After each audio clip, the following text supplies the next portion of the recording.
London bridge कोल्हापुरात प्रथमच Irwin Christian ground Kolhapur इथं कन्झ्युमर स्टॉल, फूड कोर्ट, लहान मुलांसाठी अम्युजमेंट पार्क सुद्धा आहे। Joint wheel, Columbus, dragon train, घरगुती वस्तू, क्रीडा उपकरणे, डीव्ही ॲप्लम यासारख्या गोष्टी फक्त इथंच। दररोज संध्याकाळी 5 ते 8 आयर्विन ख्रिश्चन ग्राउंड कोल्हापूर इथं।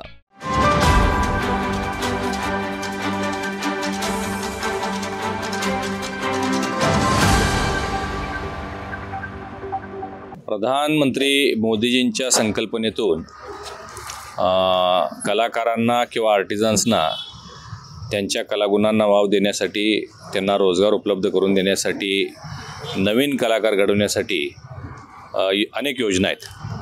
त्यातूनच देशभरामध्ये प्रत्येक जिल्ह्यामध्ये गांधी शिल्प बाजार या एक्झिबिशनचं आयोजन केलं जातं। कोल्हापूरमध्ये आज राजारामपुरी 8व्या गल्ली या ठिकाणी गांधी शिल्प बाजारचं आत्ता उद्घाटन केलेलं आहे। देशभरातून म्हणजे काश्मीरपासून कन्याकुमारीपर्यंत 50 स्टॉल्स या ठिकाणी आलेले आहेत आणि स्वतः जे मॅन्युफॅक्चरर्स आहेत किंवा जे स्वतः हे वस्तू बनवतात ते लोक इथं आलेले आहेत आणि अतिशय सुंदर वस्तू इथं पाहायला मिळतात।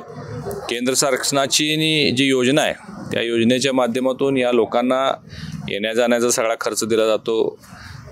ते इथं 7 दिवस राहणार आहेत, त्यांचा TA दिला जातो आणि स्टॉलसुद्धा आपल्या जिल्ह्याच्या विभागातून मोफत दिले जातात।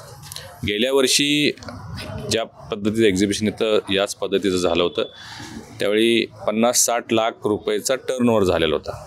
त्यामुळे यावर्षी 650हून अधिक एंट्रीज आलेल्या होत्या आणि त्यातून सगळं सिलेक्शन करून आज हे प्रदर्शन भरते। अतिशय चांगल्या वस्तू आहेत। मी कोल्हापूर जिल्ह्यातील तमाम नागरिकांना आवाहन करतो की आपण अवश्य या प्रदर्शनाला भेट द्या, या वस्तू खरेदी करा। खूप चांगल्या टिकाऊ देखण्या वस्तू आहेत आणि या सगळ्या कलाकारांना प्रोत्साहनही द्या, अशा पद्धतीच्या शुभेच्छा देतो। धन्यवाद। ताज्या घडामोडी पाहण्यासाठी माझा महाराष्ट्र न्यूजला आजच सबस्क्राईब करा।